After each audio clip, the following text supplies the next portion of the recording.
Seorang wanita bernama Atik Umayyah, 21 tahun, berhasil menyelamatkan diri setelah dirinya menjadi mangsa begal bersenjata tajam di kawasan Kabupaten Ogan, Komering Ulu, Sumatera Selatan.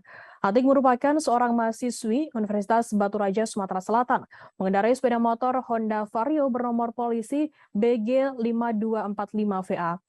Ia mengalami kejadian mengerikan tersebut di jalanan sepi dekat Simpang Tegalarum, Kelurahan Sepancara, Kalawang Kulon, Kecamatan Batu Raja Timur, Oku pada pukul 6 pagi waktu Indonesia Barat.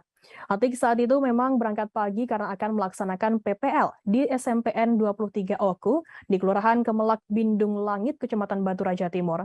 Atik biasanya diantar, namun kali ini berangkat menggunakan sepeda motornya. Ia berangkat dari rumahnya di Batu Marta 1, Desa Tegal Jaya, Lubuk Raja. Saat di tengah perjalanan, Atik dikejar dua orang begal bersenjata tajam bermotor NMAX tanpa plat nomor. Ia yang merasakan ada yang mengikuti kemudian langsung tancap gas dan memacu motornya ke arah Batu Raja.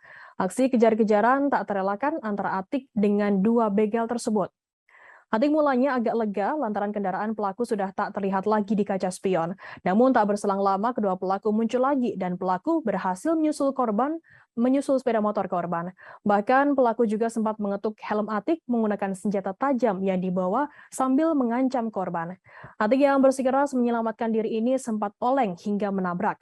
Ia pun juga berteriak meminta tolong di sepanjang jalan. Karena kondisi masih sangat sepi, Atik pun belum kunjung mendapat pertolongan. Ia kemudian melihat ada sebuah warung pinggir jalan dan meminta bantuan. Kedua pelaku yang melihat Atik berhenti, kemudian putar balik, urung melakukan pembegalan. Tadi tuh mandek-mandek dulunya tuh. Nah, aku jenguk dari supir ngatik lagi, pas aku lah ngebutnya, aduh lagi di belakangku. Kita kejar lah, jelas dia. Iya. Uang berapa dia itu, Dek? Uang 2. Pakai motor NMAX hitam.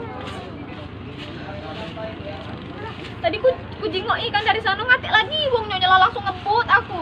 Terus tuh waktu di sini ngatik rumah lagi, aduh lagi di belakangku. Yang motor itulah tapi. Iyalah.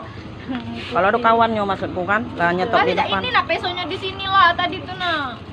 Turunlah baik katanya minjem